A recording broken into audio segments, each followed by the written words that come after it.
Mbaniriza abali ku mukutu guno ogwa Unique Media ababeerako nga balinze oba oliawo bye tukola okulaba nga ate babiraba n'okuspreadinga messages ze tuba tuleese ku channel eno. Samike ge mannya gange. For some time now tuzze tutambula n'omwami Kalyango Joel era nga atunyumiza emboozi oba oliawo ebikusika wale yange sigiyita mboozi tukinyiiza Katonda nebanamwe kale aze atunyumiza oba oliawo ebyama era kyolabuza episode ze azendeta ku channel twazituumye ebyama bya Katonda. Twazituumye ebyama bya Katonda. Episodes kweziri tuli kupekundoza episode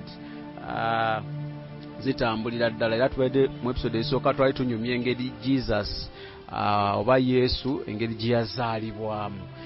Emboozi zino togenda zisanga mu Bible. Kyobola bawendaba bakomentinga nga bagamba mbuli wali oyogera mazima naye kati otandise okwogera ebikwatagana tebikwatagana na Bible simanya tetukyakukiririzaamu. Ebintu bye tuli mu kwogera wano tetuli mu kuyita bagoberezi nti mutugoberere mbu mutukkiririzeemu nedda. Era mukama wange gwe obadde olowooza nti twogera bintu bino otukkiririzeemu oli ku kikyamu. Ffe twogera ebintu bino kuba tulowooza bye by'amazima ate era nga wentera obbagamba nti we are only here to tell the truth. So gwamanyi oba okkiriza oba tokkiriza tubirekera gwe. Wafula Oguti yali ku kamera era nga abeebaza mwenna abamuwadde kajuisi ke nkatuusizza bulungi. Abeebaza n'abagamba nti mwebale nnyo mwebalire ddala. So nolero tukomyewo tube nga tunyumya ne mwami Kalyango tunyumiza oba oliawo ebyama bye tutamanyi. Ebyama kitegeeza ebintu bye tuba tetumanyi. Kireza mu Bible togenda bisangamu wadde era mu bintu byannyonnyola w'osoma Bible ng'ogimanyi bulungi olaba nga somewhere bikwatagana.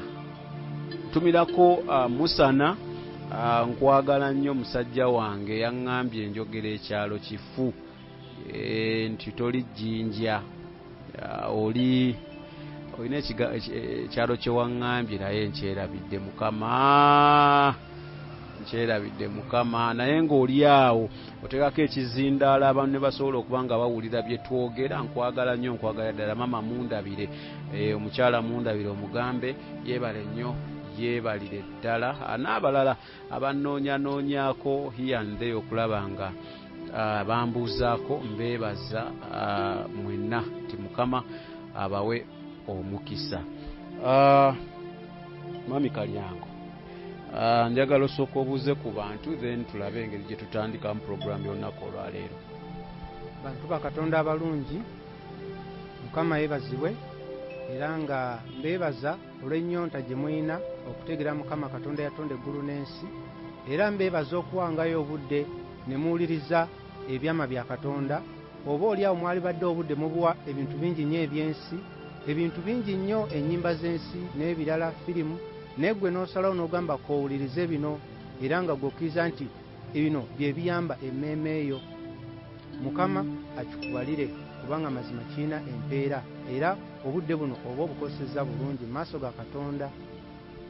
Kale JS Medical Hubs bagamba batunda ddagala lya habo sogenda ne baba nga atoba oli bakuyamba okulaba ng'owona endwadde ezimu. Nyina pressure, nyina sukaali, nyina enkova ezazimba zonna gendayo musawo jjo n'agenda kuba atoba oli wakukolako bulungi nnyo kuba kweze ennamba oba olinamu ebizibuzibu w'ebikyo ojja kuba ate oyambibwa. Then Denaya Events bo bali mu bintu bya kutimba decoration, anything to do with decoration. Asoba nga omunoonyaako omukyalo oyo talina tabu ajja kuba akolako bulungi okusiza ku budget yo gy'oba olina. Oteeka omukolo bagutimbe gube nga ate oba oli awo gunyuma nga ogutunako mu video naye wotunemega olaba nga omukolo bakola ddala ne guba nga ate gulabika bulungi nga guli kiyafu nga ebifaananyi nga byanyuma. So mukubire okweza ennamba ojja kuba ate oba oli awo omutuukako. Then ezendala zaffe wano ku Unique Media okulaba nga ate oba olina business yonna osobola tukubirako ne tulaba business ne tuteesa ne tulaba nga tobolya twesapotinga here and there. Olunaku olwo tugenda tutambulira ku luli emboozi twagimala eri kati tugenda tutambulira ku mboozi ya Mark. Mark yawandika ekitabo kya Mark. Mu Luganda si ye Mako. Mako emboozi ye agenda bagitugamba then tulabe bye tuyigamu nga tukola buli kaseera tuyigamu naye makkati awo atujjako nako ne ku kigambo okwagala. Okwagala nako tugenda batukyogerako tulabe nga tukisomesaako okitegedde kale omukulu njala tutandikira awo tulabe nga ate atuginyumya nga buli we twakola. Let's take our time tunyumye emboozi yaffe nga teri atugoba abantu abo basobole okugitegeera. Kale abantu ba Katonda abalungi, nzikiriza nti eyo waliyo ayagala okutegeera Katonda eyamutonda ng'asomye Bayibuli ng'okusabaasabye okumala emyaka naye nga mazima Katonda tamusembereranga, nga Katonda amusinza ne feeling ne imagination nga kuba bufaananyi, naye ng'ayagala okutegeerera ddala Katonda amwerage. Omuntu oyo yagenda okusanga omuwendo mu bino bye tugabana. Bantu ba Katonda balungi, eno mmere ya mwoyo ey'abaana ba Katonda, era abo abalina ekifo kya bino bye twogera munda mu bo, bino bye twogera egenda mmere ya mwoyo nejjuza mu kifo munda mu bo weeyina okutuula, era bawulira munda nga balina kye bongeddwako, era bawulira nti balya emmere ey'omwoyo. Wabula oyo nga munda mu ye talina kifo kya bigambo bino bye twogera, tagenda kubitegeera. Ajja kuwulira, tagenda kubitegeera. Ajja kutunula, naye tagenda kulaba, kubanga munda mu ye tateekeddwa kufuna bino. Kuba bino olina okuba nga weeteekateeka, obadde ojja onoonya Mukama ng'oyagala kumumanya, ng'oyagala mazima era ng'ogoberera mazima. Kakati olwaleero tugenda kwogera ku Mark. Mark y'omu ku bantu Mukama be yansobozesa okusisinkana mu Bayibuli. Mark ono yawandika ekitabo mu Bayibuli ekya Mark, oba mu Luganda kiviyite ekya Marko. Kati ku bantu abangi be nasisinkana mu ggulu, era mmanyi nkyasisinkana abangi, naye y'omu ku bo be nasisinkana. Era we nali ne Archangel Michael n'amunyanjulira. Bwe namulaba, kuba ku olwo nasooka ne ndaba Solomon, ye namutegeererawo, kubanga Solomon w'omulaba woti ekitangala kye kyonna kireflectinga justice. Bw'otunuulira Solomon otegeera butegeezi munda mu gwe nti ono omusajja mwenkanya, yenna ayakayakana obwenkanya obw'amaanyi. Kakati ku olwo nali ndabye Solomon, then Michael nandaga Mark, era n'amunyanjulira nti ono ye yawandika ekitabo kye tusoma ekya Mark. Bwe nayogerako naye n'ansanyukira, nange n'ensanyuka. N'atandika okunyumiza ebyali mu kiseera we yawandikira Bayibuli, era n'aŋŋamba ebintu bingi bye baawandiika baafuna okusomozebwa kungi, kubanga Abafalisaayo abaali bakulira amaterekero g'ebitabo bangi baali nga tebakkiriziganya na kuwandiika ebyo Yesu Kristo bye yakola ebituufu. Era nga tusoma mu Bayibuli ng'okuzuukira kwe, amawulire we gaagenda nti yazuukidde, eri mu Bafalisaayo baagamba nedda, tetuwandiika nti yazuukidde, wabula bakkiriziganya bawandiike nti abagoberezi be bazze ne babba omubiri gwe. Ebyo Maaka yabinnyumiza, era n'aŋŋamba nti baali tebakkiriziganya na kuwandiika kituufu kyaliwo, bo nga baagala bawandiike bye baali baagala oba abafuzi be baali baagala. Kubanga jjukira baali tebaagala kuswala, baali bataddewo abasirikale okuuma entaana ya Yesu, naye Yesu bwe yazuukira baali tebaagala mawulire ago kufuluma, nga balaba kwali kujja kulabikanga okulemererwa okw'abasirikale abaali bakuuma entaana. So Maaka n'aŋŋamba nti ekyo kyali kyakulabirako, baali tebaagala mazima. Era Maaka n'aŋŋamba nti ebintu bingi nnyo bye baawandiika byafuna okusomoozebwa, tebakkiriziganyanga na kubiteeka mu biwandiiko mu materekero g'ebitabo. Era Maaka n'aŋŋamba nti olunaku olumu mu bintu byanyumiza ebingi waliwo kye njagala obbanyumizaako abaweereza ba Mukama. olunaku olumu Maaka yaŋŋamba nti Mukama waffe Yesu Kristo yajja okubuulira ekigambo era n'amukyalirako ewuwe. N'aŋŋamba nti Mukama waffe Yesu Kristo yatambulanga n'abantu bangi. Buli bwe baawuliranga nti agenda eno agenda eri, amawulire gaatambulanga. Abo abamwagala ennyo baasulangawo ne ku kitundu ekyo nga bamulinda ajje ababuulire ebikwata Katonda. Bangi baamunyumirwanga nnyo omuwuliriza. Era Maaka n'aŋŋamba olunaku olwo naye yafuna omukisa, n'aba nga Mukama waffe Yesu Kristo yali akyadde ewuwe okuba nti agenda kukyala wuwe ewa Maaka. Maaka n'aŋŋamba nti ewuwe yali abeerawo ne mukyala we nga balina n'abaana babiri. Era Maaka n'aŋŋamba nti kwolwo olunaku Mukama waffe Yesu Kristo bwe yajja, n'aŋŋamba nti beewaka beetegeka nnyo era beesunga nnyo. N'aŋŋamba nti naye Mukama waffe we Yesu Kristo bwe yajja tebaasobola kutuula munda mu nnyumba olw'abantu abangi be yajja nabo. N'aŋŋamba nti baatuula bweru. N'aŋŋamba nti baali beetegese ne mukyala we basobole okugabirira abantu abo ng'obbawa ekyokulya ekyokunywa. Ne Maaka yaŋŋamba nti abantu baali bangi nnyo ddala, baali bayitirivu ng'oyinza okugamba ekyalo kyonna kivuddeyo. N'aŋŋamba nti Mukama waffe Yesu Kristo ye yali atudde nga waatudde bangi bamulengera ng'ababuulira ate ng'ayogerera waggulu. N'aŋŋamba nti Mukama waffe Yesu Kristo bwe yayogeranga waabangawo akasirise nga buli omu ayagala nnyo awulirize nga tayagala kigambo kyonna kumuyitako. So Maaka n'aŋŋamba nti nno kwolwo waliwo ekyamagero eky'amaanyi ekyajja mu famire ye Mukama waffe kye yakola. Era Maaka yaŋŋamba nti abantu abo abangi oluvannyuma Mukama waffe okubabuulira ekigambo okutwala akabanga, n'aŋŋamba ye Maaka ne mukyala we baatandika okwebuuza abantu bano abangi bagenda kulya ki. Era Maaka n'aŋŋamba nti ye yali agambye mukyala we agende we bafumbira bateeketeeke emmere gye banaawa abantu abo. N'aŋŋamba naye mukyala we yamugamba emmere entono tejja kumala. Maaka n'aŋŋamba yagezaako okuyita mu bantu agende abuulire Mukama waffe nti baali yagadde okuwa abantu bano ekyokulya naye balaba emmere tejja kumala. Maaka n'aŋŋamba nti we yagenda amawulire n'agatuusa ku Mukama waffe. Mukama waffe yagamba Maaka aveeyo mu ffumbiro gye bafumbira ajje atuule awulirize ekigambo kya Katonda. Era Maaka ye n'agenda n'agamba mukyala we nti Mukama waffe agambye ye Maaka agende atuule wali awulirize ekigambo kya Katonda. Era mukyala wa Maaka naye n'avaayo gye bafumbira naye n'ajja agambe Mukama waffe nti mazima abantu baatudde obwedda bafuneko ak'okulya ke babateekerateekera kuba abantu baali baatudde dda, ate nga ne Mukama waffe baagala bamufunire ekyokulya kubanga jjukira baali bazze waka ewa Maaka. Kati nga Maaka ne mukyala we baagala okutwala obuvunaanyizibwa okubategekerawo ku kyokulya. Maaka yaŋŋamba nti Mukama waffe yagamba omukyala wa Maaka agende mu ffumbiro afumbe n'omwami omu gwe nategeera nga ye Rafael, era Rafael namusangayo mu ggulu gy'ali. Mukama waffe yagamba mukyala wa Maaka agende ne Rafael. Rafael ono yali musajja muwanvu, nga musajja nga wa kiwago, nga bwe namulaba musajja muwanvu wa kiwago.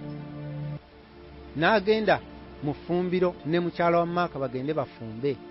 Era bwe baatuuka mu ffumbiro, Rafael n'agamba mukyala wa Maaka nti naawe genda otuule eri, nze ngenda kubaleetera emmere. Mukyala wa Maaka n'agamba kansigale wano nkuyambeko, ffenna tuteeketeeke abo kye bagenda okulya. Wabula Rafael yamugamba nti nedda nnyabo, genda owulirize ebigambo Mukama waffe byali mu kubabuulira, naawe otuule owulirize ebigambo ebyo kubanga naawe obyetaaga. Era mukyala wa Maaka nze nali mulaba bwe yafuluma eno gye bafumbira n'ateeka amaaso ge eri Mukama waffe Yesu Kristo gy'ali ng'abuulira abantu. Bwe yatambula ng'agenda kyamwewuunyisa, yalaba ng'abantu bonna bali mu kulya nga bafunye dda ebyokulya, kyokka ng'avudde eno gye bafumbira ng'oli amugambye nti genda nze mbaleetere emmere. Omukyala n'agenda n'atuula naye ne bamuwa emmere n'alya, naye nga yeewuunya nnyo kubanga yali omu ku abo abali bagenda okufumba emmere, naye yeewuunya nti okutuuka Mukama waffe bwe yali ng'abantu bonna bali mu kulya. Era amangu ago ne Rafael yavaayo mu ffumbiro najja n'atuula wali kumpi ne mukama waffe naye n'afuna ebyokulya. Naye Maaka bwe yali atudde kumpi ne mukyala we baalinga beewuunya ekintu kimu. Mukyala wa Maaka ng'amugamba, mu ffumbiro tugenze naye nange baŋŋambye nveeyo. Nga Maaka amugamba, mukoseza bwangu ki okuleeta emmere eno? Emmere nga saagirabye mu ffumbiro. Era omukyala wa Maaka n'amugamba, nze nange Rafaelo aŋŋambye nveeyo nzije ntuule eno tulye emmere, era ntuuse eno nga ndaba abantu bonna bali mu kulya. Era bwe waayita akabanga mukama waffe ng'abuulira ekigambo, Maaka yeewuunyanga nnyo emmere eno engeri gyezze, ne mukyala we baalinga beewuunya nnyo. Ne batunuulira nnyo mukama waffe, ne batunuulira Rafaelo, nga mu mitima gyabwe beebuuza emmere eno evudde wa? Ye yafumbiddwa ssaawa mmeka? Mukama waffe yalinga abuulira, naye nga ku mutima gwa Maaka ne mukyala we bali bo nga bali mu kwenyumiza nga bagamba naye baagala bagende babuuze Rafaelo emmere eno ani agireese, kubanga emmere eyo okusinga byali byennyanja. Abantu buli omu yafuna ekyennyanja. Era oluvannyuma ennyo ng'obudde buwungedde, mukama waffe yalagira abantu batandike okutambula mpola baddeyo mu maka gaabwe, n'abagamba bajja kukomawo n'enkeera ababuulire ebigambo ebirungi. Era nalaba abantu nga batandika okugenda, wabula Maaka yagenda awali Rafaelo n'amugamba omuweereza wa Mukama, nsaba ombuulire emmere eno etuuse etya okuba nti abantu bonna bali mu kulya, ng'ate ffe mu kweteekerateekera abantu twabadde tulina emmere naye nga temala. Omwami ono Rafaelo n'agamba nti genda osabe mukama waffe akukkirize, ojja kumanya emmere engeri gyezze netuuka ku bantu bonna. Era Maaka yali akyatidde okugenda okubuuza mukama waffe, kubanga waali wakyaliwo abantu bangi abatannaba kugenda nga beetoolodde mukama waffe, nga buli omu ayagala kwogerako naye. Wabula mukama waffe Yesu Kristo yategeera ekiri mu mutima gwa Maaka. Era bwe yakitegeera ye yamutunuulira butunuulizi, yateekayo buteesi mu maaso ge n'alengera Maaka bwe yali, ne Maaka n'atunuulira mukama waffe. Amangu ago Rafaelo n'ayita Maaka n'amugamba mukama waffe akkiriza tukutegeeze engeri emmere gyezze. Era Rafaelo yannyonnyola Maaka nti obudde obwo bw'otunuulidde mukama waffe aleese okuddamu mu mutima gwange, ekyo ekibadde ekibuuzo ku mutima gwo nga weebuuza emmere eno engeri gye yazze. Rafaelo n'agamba Maaka nti nno mukama waffe Yesu Kristo buli lw'aba abuulira enjiri waliwo ebintu bingi ebiba bigenda mu maaso, abantu bangi bye batalaba naye nga bigenda mu maaso mu mwoyo. Era Rafaelo n'agamba Maaka nti olw'okuba mukama waffe akkiriza naye ategeere emmere eyo engeri gyezze, Rafaelo yakwata ku maaso ga Maaka n'amusabira. Era amangu ago amaaso ga Maaka geggula ag'omwoyo. Maaka n'atandika okulaba mukama waffe ng'abuulira ekigambo. Era Maaka n'alaba nga mukama waffe yali abuulira ekigambo waalingawo abantu abalala bangi ab'ekitangaala abaayogeranga ne Rafaelo. Era ng'abo be baddukanga ne bagenda mu nnyanja ne baleeta ebyennyanja ku sipiidi ey'amaanyi, naye nga baabijjangayo mu nnyanja nga batwalira wali bantu kulya, naye abantu tebaabalabanga naye emmere baagiraba. Era ekintu kino Maaka yakyewuunya nnyo nnyo nnyo nnyo, ne yeewuunya ebintu bino obwedda bigenda mu maaso nga abantu bonna tebamanyi. Era Rafaelo bw'atyo n'abuulira Maaka nti mukama waffe Yesu Kristo buli ky'aba akola ayina abayambi ab'enjawulo ab'ekitangaala. Era Rafaelo n'agamba Maaka nti naye okutambula ne mukama waffe y'omu ku bayambi aba mukama waffe Yesu Kristo. N'amugamba nti y'omu ku bayambi. Era Rafaelo n'amugamba nti ye yatondebwanga mukama yamuteekako okuwonyezebwa, nga bwe tulaba nti Michael ye mulwanyi era Gabriel aleeta bubaka. Rafaelo n'amugamba nti ye yatondebwa kitaffe nga ye waakuwonyezebwa, ye yaleeta okuwonyezebwa. Era Rafaelo n'agamba Maaka nti buli kimu kisoboka eri mukama waffe Yesu Kristo, buli kimu kisoboka kubanga ayina abayambi abava mu bwakabaka obw'ekitangaala, era batambula naye era bakola ku biragiro bye. Wabula Maaka kino yakyewuunya nnyo. era oluvannyuma nga Maaka ne Rafayiro baawukanye, Maaka yayita mukyala we n'atandika omubuulira byonna Rafayiro by'amugambye, era n'amugamba nti amusabidde amaaso ge ag'omwoyo ne geggula n'asobola okulaba bamalayika. Maaka yabayita bamalayika, yasobola okulaba bamalayika abaddukanga emisinde ne bagenda mu nnyanja ne baleeta ebyennyanja ne baleetera abantu buli omu eyali atudde n'alaba ng'emmere emutuuseeko. Era mukyala wa Maaka bwe yawulira ebintu ebyo yamugamba nti Rafayiro aluwa, tomukkiriza kuvaako, dduka emisinde omuyite nange mpulire ku bigambo ebyo. Era mukyala wa Maaka n'amugamba bw'aba agambye nti buli kimu kisoboka okuyita Mukama waffe Yesu. Mukyala wa Maaka n'amugamba lwaki tomugamba naffe abeeko kyatukolera, kubanga abantu bano bangi, olulala tusobole okubawa ekyokulya ate tubawe n'aw'okusula. Bwe bajja mu maka gaffe nga bazze okuwulira ekigambo kya Mukama waffe, balemenga kuddayo gye babeera, wabula babeerenga wano naffe, tufune omukisa mu maka gaffe. Era nalaba Maaka yaddayo ng'anoonya Rafayiro, era yamulaba. N'adduka emisinde mingi ng'amulengedde n'amuyita. Rafayiro n'ayimirira.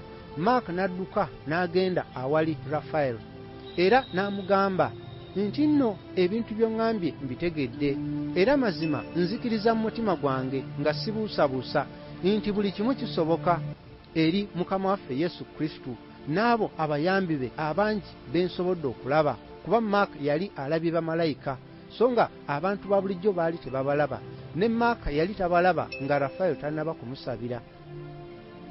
Rafayiro n'amugamba mazima kisoboka nga we yamugambye kisoboka, wabanga Mukama waffe Yesu Kristo yalagidde. Maaka n'amugamba nti mbadde nina kye nsaba nange Mukama ankolere. Rafayiro n'amubuuza kiki ky'oyagala. Maaka n'amugamba nti singa mba njagala omuti ogw'ebibala guyinza okubeera wano ewaffe, Mukama waffe asobola okukkiriza ne gubaawo. Rafayiro n'amugamba nti saba, Mukama waffe ajja kuwa ekyo bw'anaaba kwe kusiima kwe. Era nalaba Maaka ng'ayagala gende wa Mukama waffe amusabe. Rafayiro n'amugamba gwe saba, munda mu ggwe gy'ali ajja kumanya, era ajja kumanya ekyomusaba. Era mangu ago Rafayiro yagamba Maaka nti ky'osaba Mukama waffe akkiriziganyizza nakyo. N'amubuuza omuti ogwagala wa, era oyagala muti ki, oyagala gwa bibala ki? Maaka bwe yatunuulira Rafayiro bw'ati n'ajjukira mukyala we by'amugambye nti abantu bano bonna abajja okuwuliza Mukama waffe Yesu Kristo baali yagadde basigale mu maka gaabwe bafunenga ekyokulya ate bafunenga n'aw'okusula. Era amangu ago Maaka yagamba Rafayiro nti omuti si gwe njagala, wabula njagala ennyumba eno ebeere ennene abantu bangi basobole okusulawo. Mukama waffe wajja okubuulira aleme kutuula bweru n'abantu be, wabula bonna bayingire era naffe tubawe ekyokulya. Rafayiro namulaba nga musajja nga wa kiwago, nga muwanvu, nga musanyufu, era nga w'otunuulira Rafayiro yali ayogeza oba nkiyite bukakkamu oba kisa, naye nga omwetegereza mu maaso ge Rafayiro yalinga omwana omuto, ng'olaba nti muntu mukulu, naye weweetegereza mu feesi ye n'ebintu byayogeranga ng'olaba innocence, olaba omuntu atalina musango, nga bw'omwetegereza bw'oti olaba ng'omuntu omwana omuto alina childlike innocence, naye ng'ate alina okumanya okwa Katonda, okusukkuluma amagezi g'ensi eno. Rafayiro yabuuza Maaka nti ennyumba oyagala efaanana etya, era oyagala erimu ebisenge bimeka? Rafayiro n'agamba Maaka, njagala ombuulire ennyumba eyo eri mu mutima gwe gy'olowoozaako, gy'oyagala Mukama waffe akukolere, oba ekyamagero ky'oyagala. Maaka yatandika okubuulira Rafayiro ennyumba gy'ayagala, obunene bwayo, ebisenge byayo. Maaka n'atandika omugamba ayagala kubeereko sitoowa y'emmere ennene, ayagala wabeewo ebisenge ebirungi abantu mwe banaasula, ayagala wabeewo n'ekisenge ekinaaba ekya Mukama waffe Yesu Kristo mwanaasulanga nga zogaba n'ekigambo. Era Maaka n'asaba ennyumba eyo ebeere ennene nga weeri waliwo n'ekkubo erituusaayo abantu. Era oluvannyuma ng'akyayogera, Raphael yatunuulira Mark n'amugamba, biweddeyo by'oyagala, by'oyagala ku nnyumba. Mark yamugamba nti, mukama wange, weewaawo byebyo bye njagala. Bw'aba mukama wange akkiriza, eyo ennyumba gye njagala, tusobole ng'ogabirira abo ababa bazze wano okuwulira ekigambo kya Katonda, bafune aw'okusula ate bafune n'ekyokulya. Raphael yagamba Mark nti n'omuti gwe wabadde osabye nagwo tusobola okuguteekawo ku nnyumba eyo. Oyagala muti ki era gwa bibala ki? Mark yagamba obanga n'omuti gusoboka yali yagadde ennyumba yeetooloolwe emiti egy'enjawulo. Era Raphael yagamba Mark nti abadde asaba wabeewo emiti egy'ebibala eby'enjawulo byetooloole ennyumba eyo, n'abanajja bafunenga ku bibala ebyo era balyeko. Raphael n'amugamba engeri gy'eni nti nze omuweereza era aweereza mu kuwonyezebwa. Raphael n'amugamba lwaki tetuteekako n'oluzzi? Oluzzi olwo nga lujja kuba lulimu amazzi agawonya endwadde, ng'abo abalwadde bajja gendamu banaabe era bawonyezebwe. Mark n'akkiriziganya nakyo. Mu kaseera ako kennyini nga bayimiridde nga boogera, Raphael yatunuulira Mark ne Mark n'atunuulira Raphael, nga Mark alinze alabe ki ekiddako era nga yeebuuza mu mutima gwe ennyumba eno egenda kubeerawo etya. Raphael yagamba Mark tugende tutambuleko. Baatambula ne bava awali mukama waffe we yali awulira abantu, we yali atudde. Abantu baali bamaze okugenda ne ekifo we baali, baatandika okutambula Raphael ne Mark ne batandika okutambula mu kkubo lye nalaba eryali lyambuka awali olusozi. Ne batandika okutambula nga bambuka bonna nga basirise, wabula nga Mark agoberera Raphael. Bwe baatuuka waggulu ku lusozi, Raphael n'agamba Mark nti jangu olengere wansi mu lusozi mu kikko. Era kubanga Raphael yali mu maaso nga Mark ajja avaako emabega. Era Raphael we yagamba Mark nti jangu olengere wansi mu kikko olabe ennyumba. Mark yayanguwa nnyo n'atuuka ku kasozi Raphael we yali atuuse, n'alengera mu kikko we baali batannaba kulengera, kubanga wano baali bambuka lusozi naye baalengera mu kikko ku ludda olulala, ne balengera ennyumba. Bwe baalaba ennyumba, Mark yadduka emisinde gy'amaanyi n'aleka Raphael agende atuuke ku nnyumba eyo agitunuulire. Wabula Mark bwe yatuuka ku nnyumba, nga buli kimu kye yali yogera nga kwe kiri ku nnyumba eyo, ng'emiti bwe giri, oluzzi nga we luli, era Mark ne yeewuunya nnyo. Oluvannyuma ne Raphael yajja atambula emabega ng'ajja amugoberera. Raphael we yatuuka ku nnyumba awali Mark ng'amaze okudduka ne yeetoolola ennyumba n'atunula buli wamu nga yeewuunya, era Mark yafukamira mu maaso ga Raphael ng'amugamba yeebale ekyo ekyamagero. Wabula Raphael yamugamba nti ye muweereza, wabula ekyamagero ekyo alina okwebazibwa ye Mukama waffe Yesu Kristo, kubanga yakkiriza ennyumba ebeewo. Mark n'abuuza Raphael n'amugamba nti naye ennyumba eno oba ebaddengawo nga nze mbadde nga sinnabagiraba. Raphael n'amugamba nti lwaki togenda n'oyita mukyala wo n'abaana bo n'obaleeta ne bakuzuukusa mu kirooto ky'olimu. Era Mark yadduka emisinde addeyo, n'ava mu kikko n'alinnya olusozi olwo n'akkirira addeyo aleete mukyala we n'abaana nga Raphael we yali amugambye. Era ye Raphael yasigala wano ku nnyumba. Mark we yasanga mukyala we yamuyita n'abaana be ne bajja nga bamugoberera misinde, wabula mukyala we ye yatya kuba yali tamanyi wa Mark gy'amutwala. Nabalaba nga badduka emisinde nga mukyala wa Mark alaba Mark alinga omulalu, kubanga yali abadde naye ng'amumanyi. Naye ku luno Mark yajja nga emisinde gyadduka, ng'essanyu ly'ayina ng'alinga alabye ekintu ekitali kya bulijjo. Era mukyala wa Mark yamugobereranga naye nga yeewuunya, nga yeebuuza waliwo buzibu oba kwega Mukama yandaga nga omutima gwe n'engeri gye yali atunula mu maaso ge ng'ali mu kwewuunya nnyo Maaka amutwalawa, kuba Maaka yali adduka misinde naye ng'amuyita amugamba jangu n'abaana mujje. Bwe baagenda ne batuuka ku kasozi ne batandika okukkirira, nabo ne batandika okulengera ennyumba naye nga tebamanyi ennyumba eno ebadde ki Maaka gy'abatwala. Bwe baatuuka ku nnyumba baasangawo Rafayiro, ye n'abaaniriza n'abagamba bannange mwanirizibwa okuyingira wano mulabe ennyumba eno. Bwe baayingira mu nnyumba ne balambula wonna, Maaka n'abagamba ennyumba eno ya kyamagero era ebaddewo kubanga amaze kusaba Mukama waffe Yesu Kristo ekyamagero ekyo kibeewo. Ye mukyala wa Maaka yajjukira kubanga ye yatuma Maaka agende abeeko ekyamagero ky'asaba omuweereza wa Mukama Rafayiro. Era oluvannyuma lw'ebyo byonna mukyala wa Maaka naye yajja n'afukamira mu maaso ga Rafayiro okumwebaza, n'ateeka wansi omutwe asinze. Rafayiro n'amugamba nti nange ndimuweereza nga ggwe, ndimuweereza obwabwakabaka obw'ekitangaala nga ggwe, era sisaanye kusinzibwa wabula ow'okusinzibwa era alina okwebazibwa ku kyamagero kino ye Mukama waffe gwe mulese eri, gwe mulina okwebaza. Era Maaka ne mukyala we n'abaana baatandika okudduka bagende banoonye Mukama waffe Yesu Kristo we yali.